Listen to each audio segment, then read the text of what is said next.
আলী রাদিয়াল্লাহু তাআলা আনহুর কাছে একজন ব্যক্তি এসেছে। তখন লোকটা বলল, হুজুর, আমার নামাজে মন বসে না। নামাজে দাঁড়ালে আমার দুনিয়াবি নানা চিন্তা আসে। হুজুর, আমার এই নামাজ কি আল্লাহ তাআলা কবুল করবেন? তখন হযরত আলী রাদিয়াল্লাহু তাআলা আনহা বলেছেন, না, তোমার নামাজ কবুল হবে না। তখন লোকটা মনে অনেক কষ্ট নিয়ে চলে যাচ্ছেন। এমন সময় রাসূল সাল্লাল্লাহু আলাইহি ওয়াসাল্লাম এসে হযরত আলী রাদিয়াল্লাহু তাআলা আনহুকে জিজ্ঞাসা করলেন, ইয়া আলী, আপনার কাছে লোকটা কেন এসেছিল? এসে দেখি মন খারাপ করে চলে গেল। কেন, কি হয়েছে, আমাকে বলুন। তখন আলী রাদিয়াল্লাহু তাআলা আনহু বলেন, তিনি আমার কাছে জানতে এসেছেন যে নামাজে দুনিয়াবি চিন্তা আসলে নামাজ হবে কিনা। আমি বলেছি, না, তোমার নামাজ কবুল হবে না।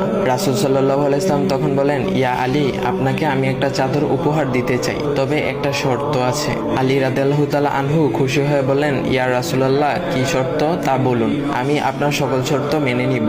বুঝতেই তো পারছেন রাসূল সাল্লাল্লাহু আলাইহি ওয়াসাল্লামের চাদর বলে কথা।